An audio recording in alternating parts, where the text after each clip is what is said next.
A PhD in general practice and primary care is aimed at students who are interested in developing their skills in the areas of primary care and general practice research.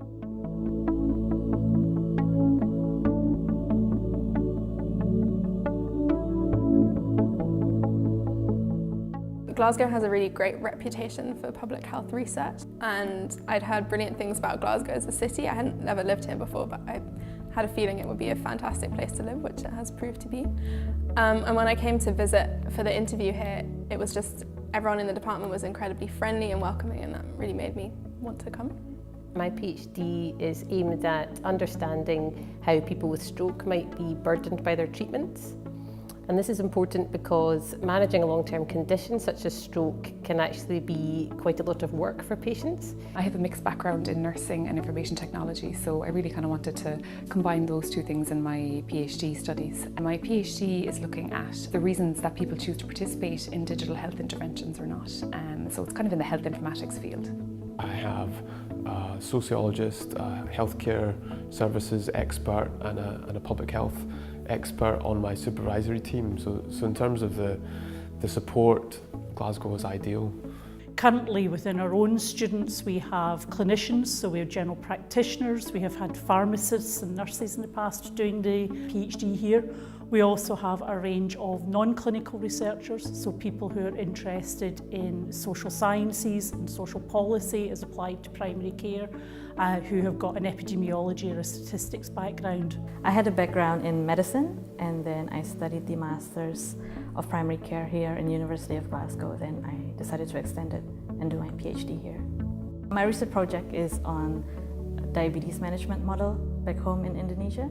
So I had the opportunity to do research that is relevant to my home country. Attending conferences is one of my favourite things to do, and you get a lot of good opportunities.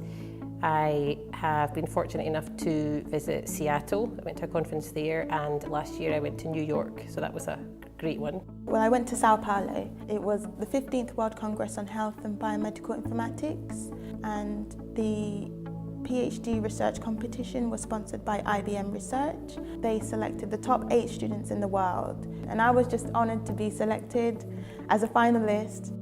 We were asked to present our research to a panel of judges and to an academic audience.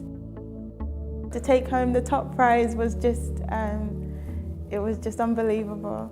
Quite recently I got a scholarship to go to a summer school in Toronto. There was a group of international researchers that attended, and we visited some of the universities in Ontario, and we got lots of workshops and presentations from academics in different universities that are working on big data research and how you can apply it in healthcare. We also got to do lots of fun things as well. So we got a trip to Niagara Falls, we got to go camping and canoeing and stuff. So I suppose one of the benefits of PhDs, you get to travel and see what research is happening in other parts of the world. I learned a lot about how to organize a research project. While in the past I've always been a part of a team of research, but now I'm managing my own project and managing all the nuts and bolts and everything there is to the project, and it's helped me a lot on how to manage a big research project. I'm doing field work at the moment. I'm doing interviews with patients and GPs and practice nurses, and I'm a GP myself, so I think it's helped my practice. But it's also been incredibly fulfilling and challenging in lots of different other ways as well. So yeah, no, I have enjoyed doing the PhD. This is a really fantastic department. It's I think it's actually quite different from a lot of other academic departments because it feels incredibly collegiate. Whether you're a PhD student or a professor, everyone sort of, I guess, is in it together and is very supportive of each other, and that has made an enormous difference to me in my PhD. So I've really, really loved it, yeah. I've been here 6 years now.